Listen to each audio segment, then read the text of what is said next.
Ho, ho, ho. 'Tis the season. We're here.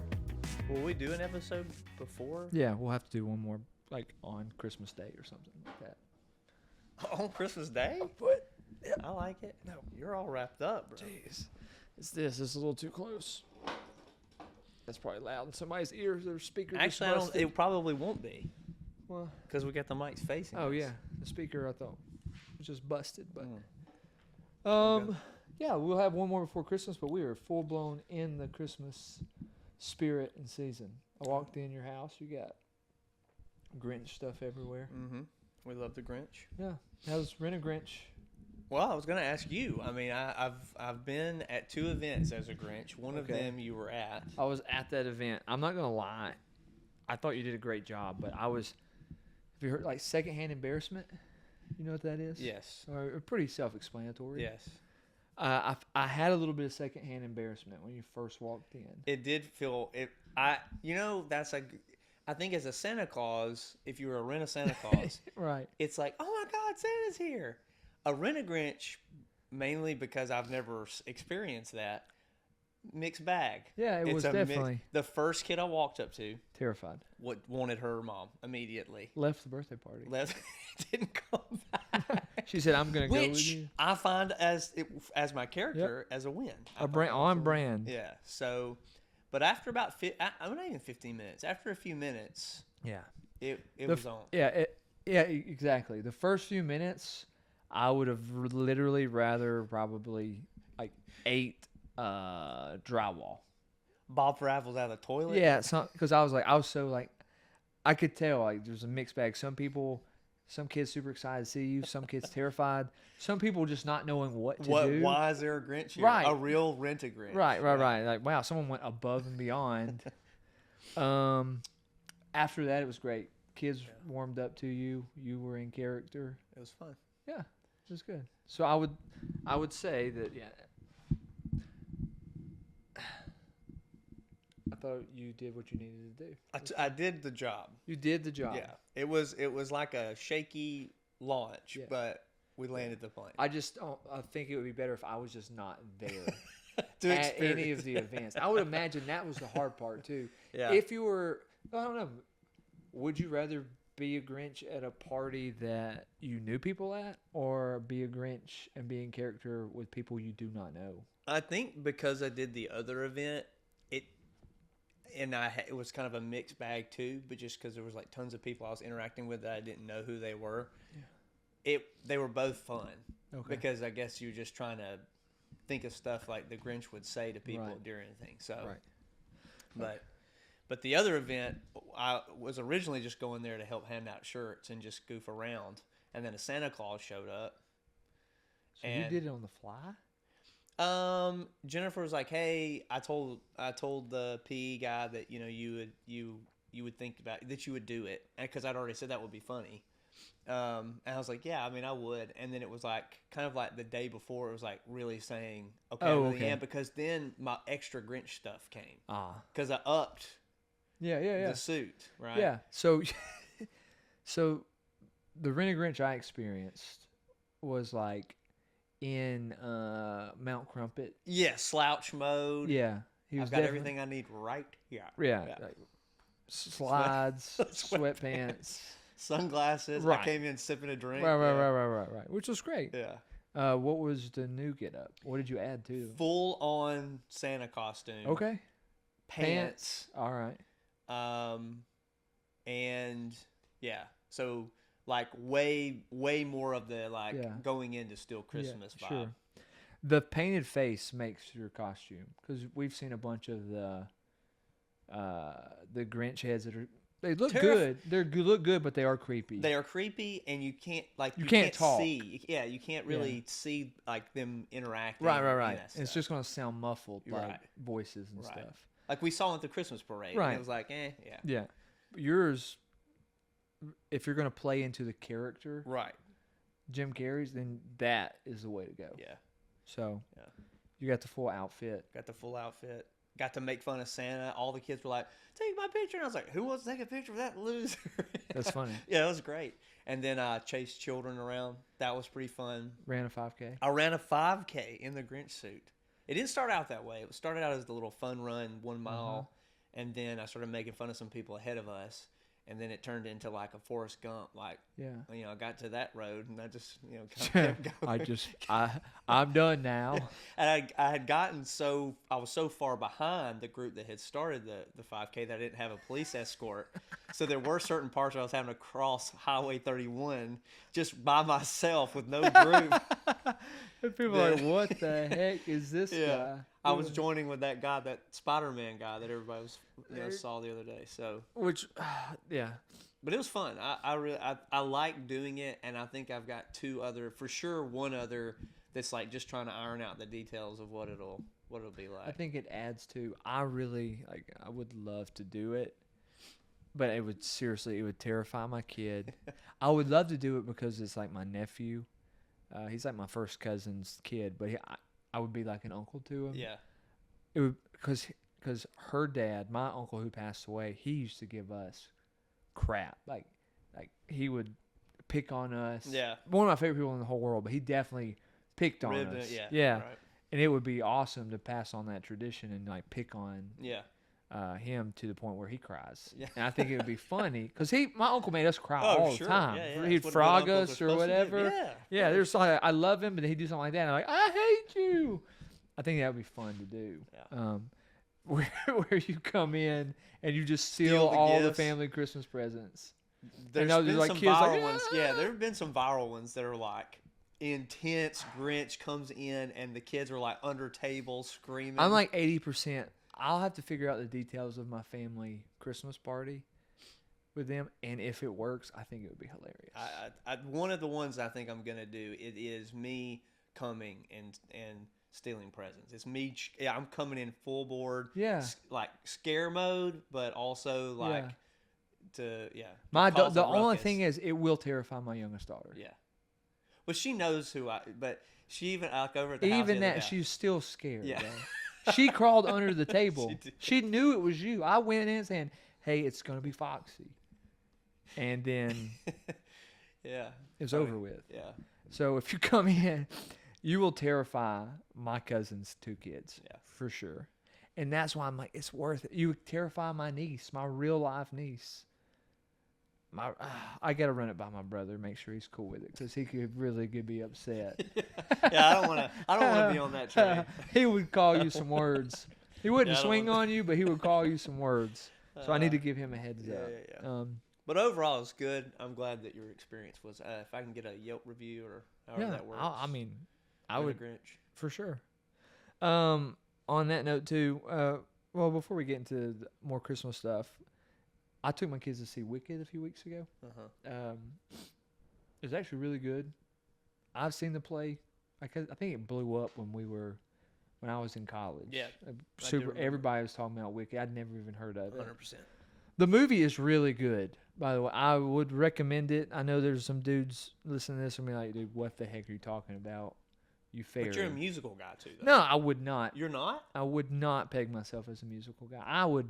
I appreciate them. I would like to say, for the sake of the arts, I will put up with them, but it's not like something I just... Yeah, I can't stand musicals. Yeah. That was why talked about it. But it's good. It's put on very well. My kids are entertained.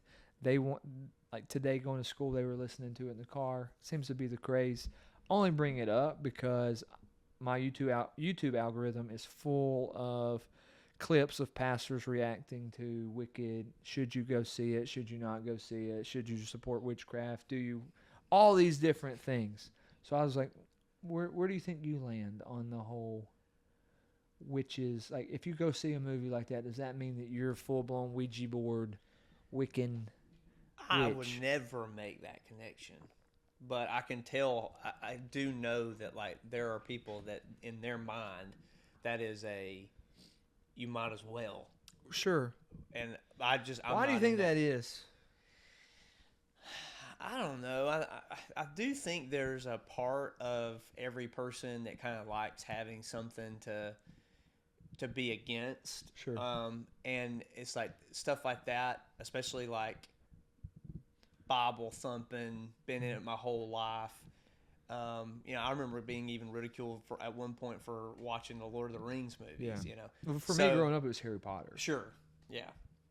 I had somebody actually the other day say along the same lines. It was like, well, if it represents that, and I was like, but the witchcraft in the Bible and like the characters, the fictional characters that we watch in movies, they're not Right. they're not the same. Right. And so I know it can get people on the entertainment value. It's like, well, we just like being entertained, and so we'll deal with anything. And I'm like, I just think they're two totally different things. Yeah. Witchcraft that you see in the Bible, and then a witch, Glinda the witch, or whoever, the Wicked Witch.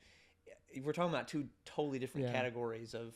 So we don't really get into any point where there's satanic worship Right. going on. Now there is this one part where she's like reading the Book of Oz, and it's not in our language, and she's like, that's how she does her spells. Uh-oh. I definitely sounds like some Shandas for sure. Some Pentecostals, go see that movie. Some You people might, are just in the front if you're, row just, hey, yeah. if you were interested in receiving your prayer language and you haven't, like, you should just go watch that movie, record that part, and then boom, here we go. Man. But anyways, that part, all right, it's a little out there, but there's no pentagrams, there's no like satanic imagery, there's none of that stuff in there, like at all. Like, and I don't think that's what the movie's about. Right. So even with Harry Potter, it's just like a world in which people are living in. Right. I'm of the camp. If you don't want to see it, that's fine. Don't go see it. Like, that's fine. Don't make other people feel bad for going to see it. And in the same way, like, I went and saw it, and I'm not saying, oh, you're a freaking idiot or whatever because you didn't go see it. Right. I just work it out. Just work it out. That's fine. Now, I'm with you though. As far as like, if it was like blatant witchcraft, or like, hey, we're summoning these things up as like a spirit from the spirit realm, demonic imagery. We know our powers are coming from Satan. Right. All right, that's a different ball game, and we're not going to participate in that. I'm not giving money to those things. Right. None of that stuff, right? But when it comes to like Harry Potter, Wicked, like, I was very entertained. Yeah. So you think Christians can go see these movies? Too socially liberal, Trace. We're just too socially liberal. I don't know what our demographic is enough to say. Like, comment on the video. Let us know what you think. Oh, yeah. I'd love to hear. I get when people won't even have conversations about it. Like, they're like, oh, that's so dumb. I'm not even going to. I think you should engage. I mean, that's probably just a good prompt. But at the same time, I think I've been through that type of conversation enough times where I know what I believe. I know what I think. It's not, to me, that's not it's not even there's no conviction. Right. I have felt zero conviction. Right. Now, I have felt conviction on several things. Oh, sure. Dude, I went and saw Wolf of Wall Street in theaters. Oh, really? And I ignored my first conviction in the first 5 seconds. Have you seen the movie? Mm-mm. Good. Don't. Ignore the first 5 seconds. And then, like, 15 minutes in, I was like, I can't do this. Yeah. And I was out of the theater. So, watching Wicked, I never felt a conviction to that degree. But if you do, more power to you. Yeah. Go do the thing. But, like, there's something about, like, it's like a big, broader question, like even what you mentioned about the arts. There are actors who, in their mind, it's an art form. Sure. And so there are things about the words they say or how they're portrayed that they view as their form of art. And so it's not to be judged by some kind. And I'm not saying this is right. I'm saying I've heard this from actors. So, like, for instance, like an actor who we would say is professing Christ, and then they're just foul-mouthed. Yeah, sure. And there's one guy right now, in particular, I call him by name, you would know who he was, that I'm like, gosh, how do you reconcile, like, being that blatantly foul-mouthed, and then, the way, and you could make a hypocrite out of anybody, but I guess when you get to situations like that, it's kind of like, for people is... This art that they're bringing out has things in it that look like bad things, but for the people, it's just, like Oppenheimer has nude scenes in it. I haven't seen it. Well, and I watched it, but Jennifer kind of told me like, hey, this is about to happen. She had read it on the thing and Sure. and whatever.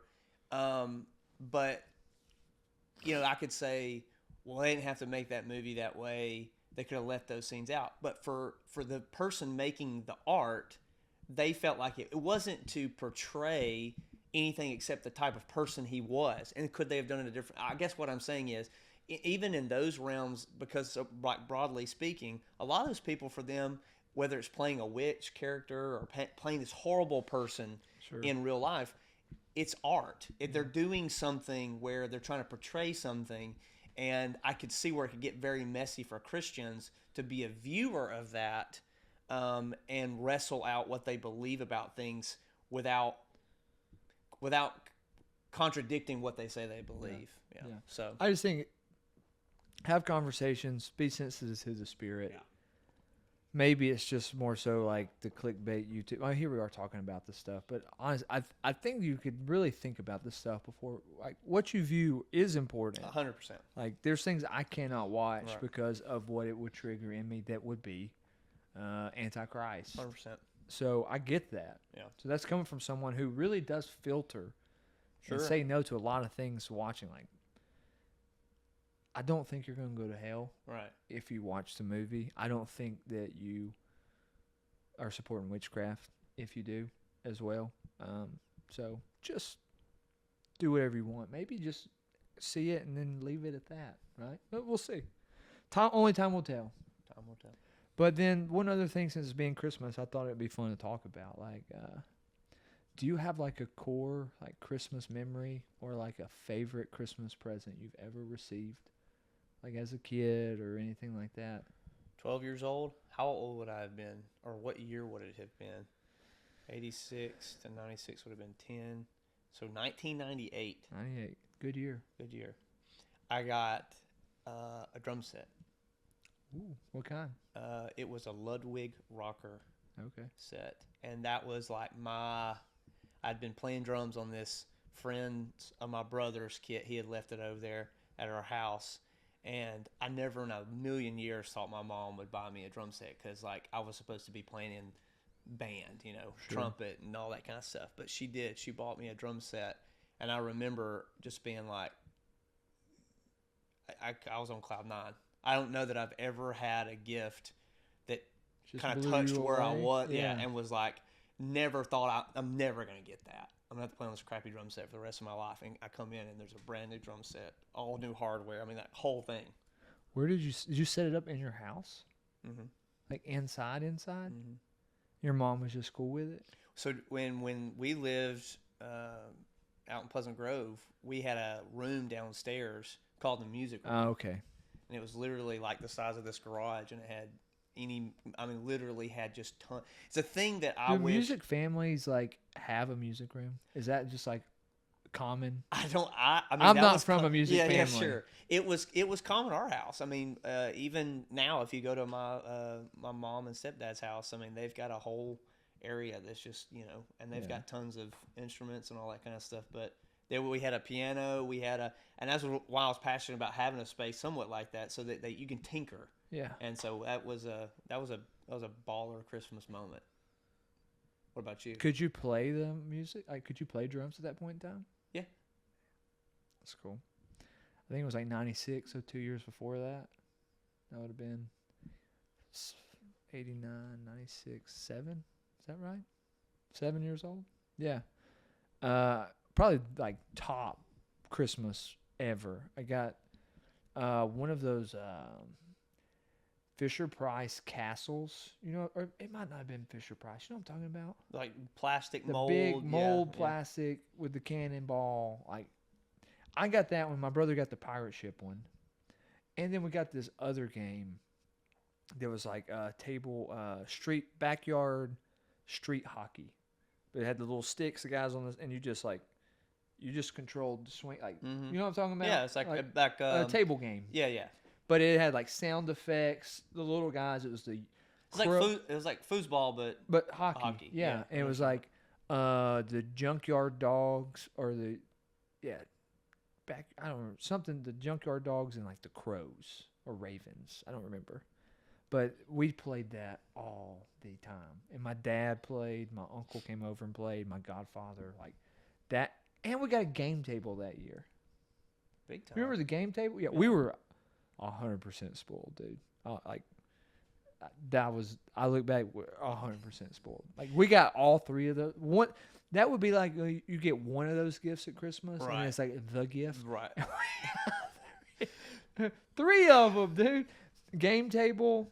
And those, I think the game table was partially my dad. My dad wanted Sure. that Makes sense. because him and my uncle and godfather were always playing on that bad boy. Yeah. But hands down, best Christmas for sure. Well, I know we're about to get into some other stuff, but what like for you, like do you like for me? I really enjoy getting my kids gifts. I can understand now. I like getting gifts. Yeah, I mean, I love getting gifts. I'm a gift guy. Yeah. Give me the gifts. I'm all about it.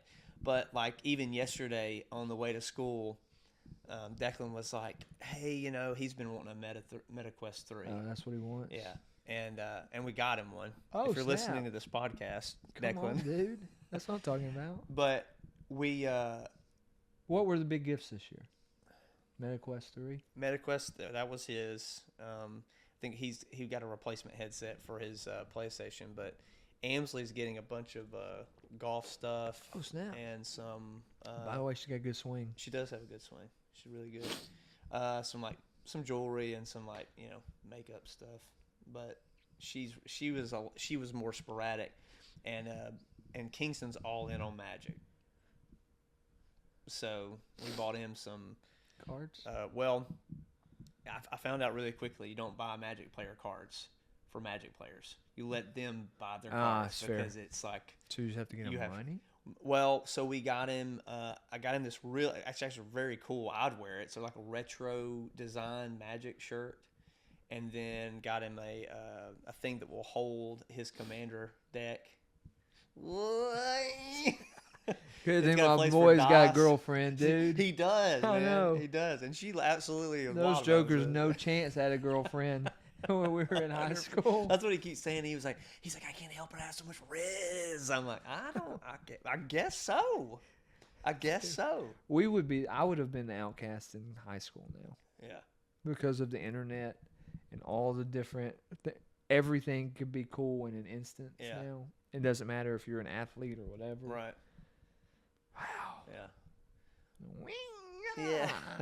But we actually bought everything on Cyber Monday because almost everything was within those deals, and I don't know that we've ever bought Christmas presents this early before, but I love. It's a bummer when you buy your kid something and they're like, "I didn't ask for this" or whatever. They don't like it. But I love it when you hit one and they're like, "Oh my gosh!" So I'm hoping that'll be the case. I think Declan's pretty bummed out because he in his mind he knows he's not getting kind of like with you with that drum set. 100%. And I hope he opens it and he's like excited. I don't want him to open it and be like, "Well, but I don't have any games for it," because that's what he's already started saying. He's like, "Well, I don't have any," and he'll have a little bit more that he could get some stuff like that. But I'm hoping he'll be pretty pumped about it. My girls are at the age where it really doesn't matter. Like, yeah, they're happy with whatever. But like Lainey wants a teacher desk and like teacher school supplies so they can play school. That's legit. That's what she wants. Yeah, and she wants a watch. I guess because Aaron and I wear watches, she wants a watch. That's so cool. we both got them both watches, teacher desk, teacher school supplies. They want a dog. That ain't happening. I heard there's 2 rules Ain't in the happening, Kennedy dude. household. One of them is we are not getting a dog. What's the other rule? I don't remember, but That's you the said only it. rule I have. There was You literally can't be an said- Auburn fan and you can't have a dog. It was like we'll never get a dog and we're something. Well, my else. parents had a rule: you couldn't get tattoos and no dog. That was Yours what I says grew we're not up going in. to get a dog, and it was just Wednesday night. You said it. You said there's 2 rules in our house: we're not getting a dog, and we're not. And I can't remember what the other one is. I don't know. The only one I know for sure is like no dog. No dog. And they want a dog hardcore, like asking all the time. Yeah. So I got the next best thing, this robot fluffy dog thing. That's what we got them those. They're going to be so disappointed. Like they're not getting a You're dog. right. Yeah. I'm not at a point in my life where I It's not could gonna handle work. a dog. It's not gonna work. And I'm like hard headed when it comes to that stuff. Yeah. So not gonna happen. Sorry, girls. Bennett wanted skates, so got her Like some inline or no roller skates. four wheels. Nice. Yeah, so that's the Wish plan. the roller rink was still open. I know. I don't. She really doesn't have a place to use them. Yeah. Other than going to the roller, but she has a field trip coming up that's skating, so she'll be able to use those there. Nice. We'll see. Sweet. Oh, and Lane wants a bicycle.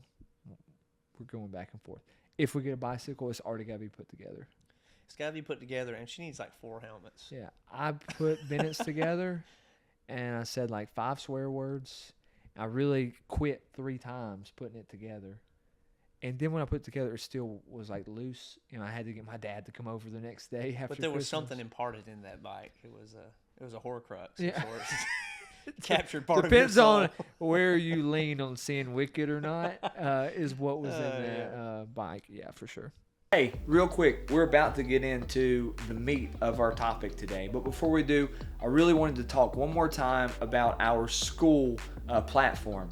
If you're not a part of our SKOOL platform, please use the link in the comments below to join our SKOOL. That's where all of our content comes out. You'll get access to courses that we're putting out. We've got 2 devotionals in there, one on embracing and working through your orphan heart and being a son of God. The second one being on living your life as a saint who sins and not a sinner who's just trying to get through this place and all that good stuff. So hey, check it out. It's our SKOOL. Please be a part of it. Engage. We got free gifts, free awards, all kinds of things in there. Don't miss out. All right. So I came up with this topic today, but I'd love to hear your thoughts on these things. This is something I notice, not just outwardly in the world. I definitely see it in other people, but I don't want to be one of those that we just talk about what we see in others and not ourselves. Sure. This one's it's definitely something I've dealt with forever, but it's still something I can deal with. Like my willingness to want something that's good for me. Or I have a desire to do things that are good for me, but my willingness to walk those things out or to do those things or commit to those things for the long haul, sometimes I struggle with. Like, and I think that humans are the only ones that have that issue. Like, Sure. I know what's good for me. I want to want that, but I'm not willing to do what it takes to accomplish that one thing. Yeah. Right. Does that make sense? Is there an easier way to say that? I think that was. When I typed it to you, I said, our desire to want to do or be something versus our willingness to walk it out and do it. Yeah, I should have just read the text message. Yeah. Do you notice that in your own life? Oh yeah, yeah. No, the cost of. Oh, a mouse just ran by. Oh really? My heart just jumped. It's that time. Yeah. We're in the cold garage too. It's okay. So it's probably It's okay. It fits. There it goes. Yeah, there he goes. Wow, if he comes this way, dude, I'm going to freak.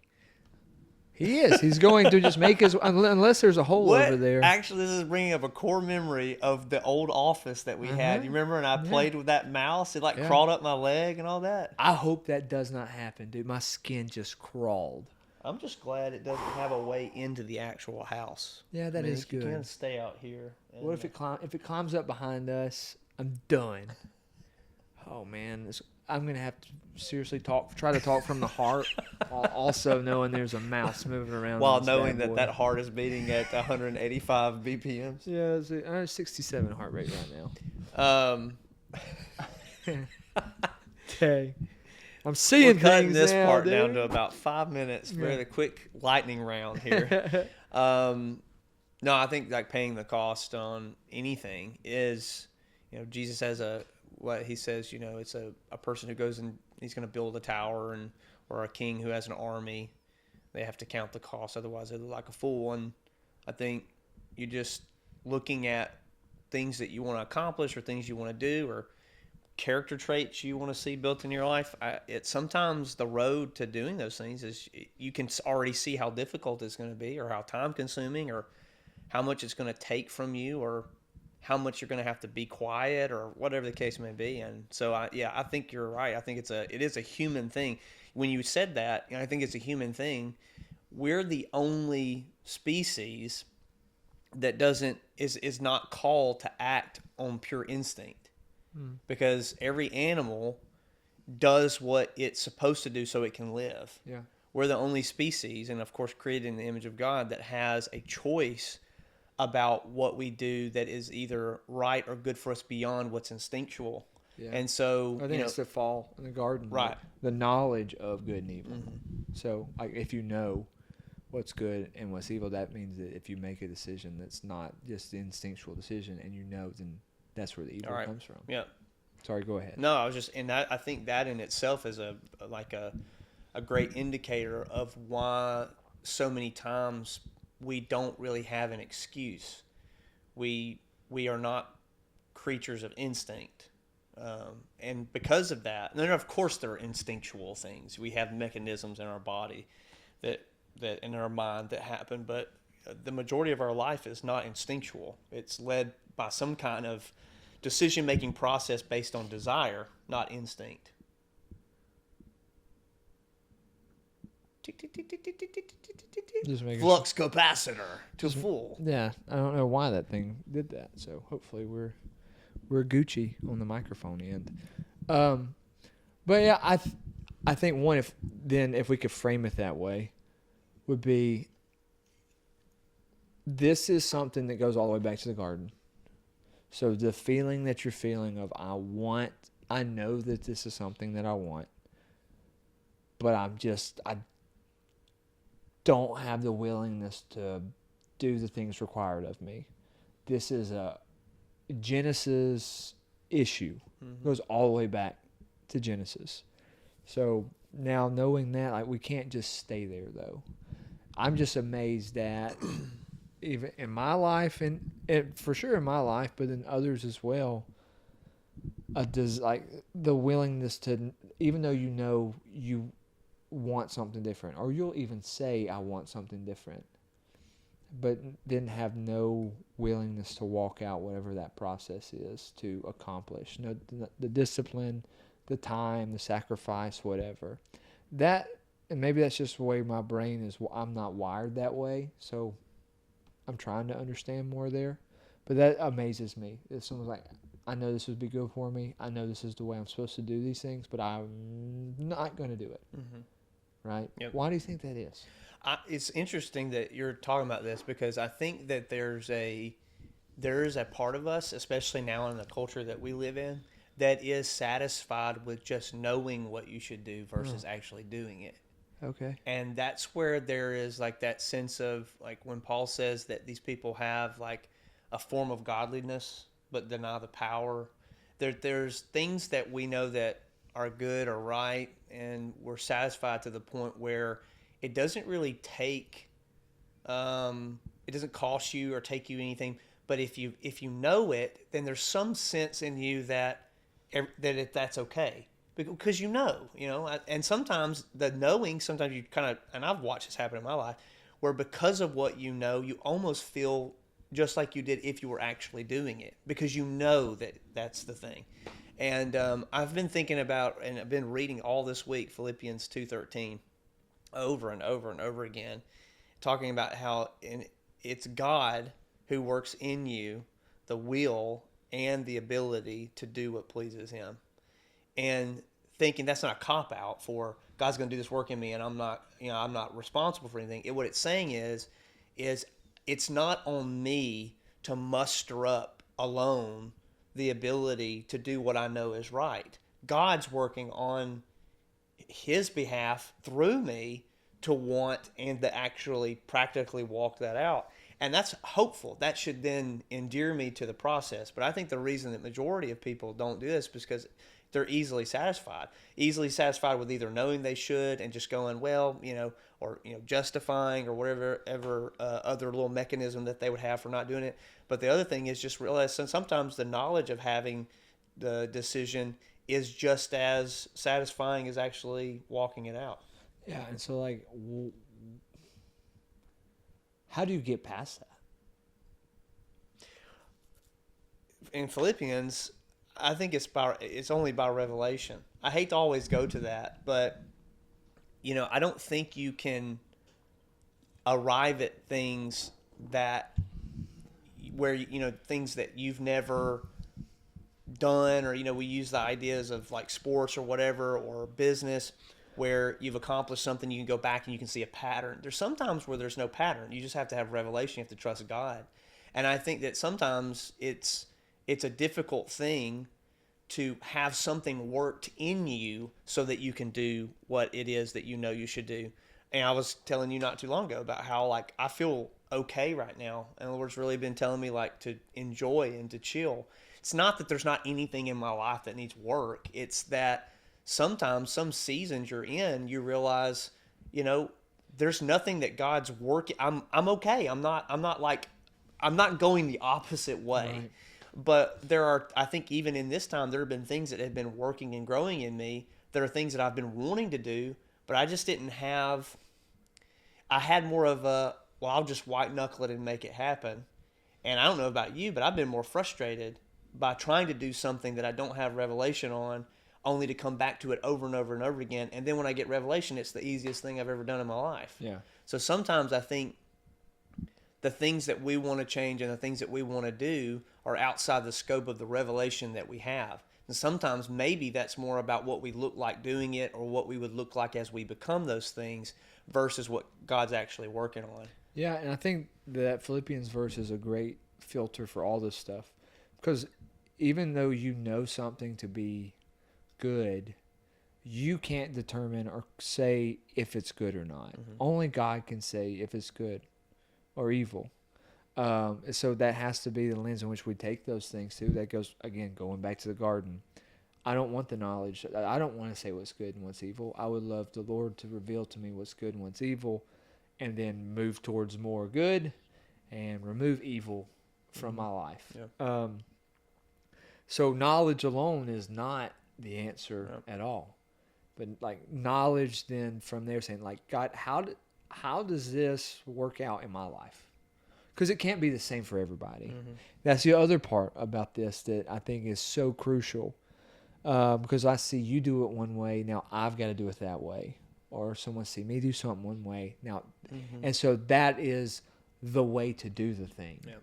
That's not it. It's the motive or the heart behind the decision that was made on what the key thing to, and I'll just use this as an example, health. Mm-hmm. Like, we would both agree that health is a good thing. Right. We use that to glorify God. How that's fleshed out in my life or in your life is Right. different than someone else. So I think it's like, all right, Lord, like I know that I should be healthy. I know as a Christian I should steward my body to whatever that to glorify you as the temple that your Spirit dwells in. To whether in eating or sleeping or whatever I do it to glorify you. I get like, yes, that's good. That's biblical. Mm-hmm. But then how you do that can look different. Yeah. And I think that's where people get hung up at, because they try to do it a way that they see everybody else doing it, and I can't do it that way. Mm-hmm. Well, so then I'm not going to do it, right? Yep. I could see that in that one particular place, but I think that would be in everything. Mm-hmm. Like, let me just do exactly what this person's doing. Let me have like the same prayer life. Like, I get that imitate me as I am, or follow me as I follow Christ, be an imitator of me. I get all that stuff, and I think that stuff's good. But understanding why those things are being done, why God calls those things good, Mm-hmm. and then from there, Lord, how does this work in my life? Yeah. Yeah, when Paul's talking about even those things, it seems like throughout all that course of Scripture right there where he says, imitate me as I imitate Christ, or follow me as I follow Christ, those are like more principle than pattern. And so it's the idea of having a core belief about something. Me and you are going to believe a lot of the same things. We're both husbands. We both lead in the church. We both believe in health and fitness. We both, we're both dads. There are all these things that principally that we do, but practically we could not be further because of just the way that our lives are. And when Paul's talking about that in Corinthians, I think he's trying to help people steer away from the very dangerous part that people get trapped in. And that is that sometimes we take on other people's convictions about the pattern and not the principle. And then we start doing things that we don't actually have to do. And he talks about that in like the form of like, he says, some people say that Sabbaths are new moons, or he's talking to Jews who would have had festival ideas about, probably wanted to carry those things over. Well, now you got a Gentile brother that he doesn't have to celebrate, doesn't need to, is not required to celebrate the Feast of Trumpets or the Feast of Tabernacles. Well, this one's saying it's holy, and for him it's holy. This guy over here is saying, same thing with the meat offered to sacrifice. Remember that scripture? He's just like, we're not going to cause a problem for each other because of the thing that I hold as holy. Now, principally, if I say marriage is sacred, it's holy and it's good. I say, yeah, absolutely. Now, if you run off and you say, well, but actually I think I could be with like 3-4 other women while I'm with my wife. Well, that's not pattern. You just violated principle. Yeah. So now when we talk about marriage in the other way, and we say we both agree about principle, then maybe you do a date night every other week. Maybe I do this over here. Maybe you do the laundry. It's just how that stuff get worked out, but the principle remains the same. And I think we've probably put too much onus on personal holiness to the point where then we become judges over people, and because they're not doing it practically or pattern wise, then we think in our minds they're violating the actual principle. In reality, they're not. And I've been there on the other side where I've been like, because I'm not doing it like them, I'm not doing it good enough. Dad, husband, reading the scriptures. I've compared myself. This happened the other day when I was writing my sermon. I thought, I swear to you, this came in my mind. It's like, if John Piper looked at this outline, he'd laugh. Well, the principle is that we preach the gospel. Practically, me and John Piper could not be further. I love John Piper, but we couldn't be further from our communication styles, the way we do things. It's silly for me to use the measurement of John Piper versus using the measurement of the principle and Christ, and let God determine what it is. Now, I can learn, I can gauge, I can be guided and all that, but at the end of the day, I'm responsible for the pattern. God's responsible for the principle, and then I'm working out of the pattern. Yeah. And that's good. I think hold to the pattern. I'm sorry. Hold to the principle. That mouse is running rent-free in your mind, right? Hold to the principle and let God reveal to you patterns. Yeah, that would be the way to do that, instead of looking for patterns to create principles in your life. Yeah. It's like reverse engineering. Yeah, we're not trying to reverse engineer that. And I just hope that's encouragement to anybody that's listening to this, because that is another thing that as men that will set us apart as believers as we continue to live out a life as a son, live out a life as a saint, whatever. Those are determining principles in your life, and then letting God show you what those patterns are and walking those things out, and being a man of faith and being willing to put in whatever the work required for you, whatever your measure is. That's another important piece in this. And that's why I like that we're talking about it this way, because your measure is different than my measure, 100%. Yep. And so that would mean that practically how we walk out these patterns are going to be different. Yep, 100%. But we still cling to the principles that God is giving us to cling to. And just on that personal holiness thing, that has a lot to do with our upbringing, especially 100%. Being charismatic, Pentecostal background. That personal holiness and the holiness movement, that's just ingrained in our DNA. Yep. Not saying those things are wrong or bad. No, it's to me, great. It is, but it's got to come from a motive of God, a revelation of God. So it's not performance based. Yeah, and Jerry said something to me one time where he said he was saying crap too much, and I heard him. I was like, there's a lot of other words I need to stop saying crap's not one of them. Yeah, right. But he could tell by the way I was responding to him that I was kind of almost like that's not a big deal. And he said, I've started to realize that anytime somebody is sharing conviction with me, I just ought to ask the Lord, God, what are you showing me in this? Instead of ignoring other people's convictions, where there might be a practice that needs to be adopted in my life, I say, okay, God, show me the principle part of it so that I can build a pattern off of what you're saying. Because sometimes you're sharing stuff with me and it's like, man, I really need to look at that. Lord, what are you showing me? And I might find out that God's actually been dealing with that for 2 years, but I just haven't been paying attention. So I think you're right. It's definitely comes out of those things, and we never want to ignore stuff, but at the same time, where is it going to come from? Is it going to come from striving to make myself something, or is it going to come from the Lord? I think that's a great distinction.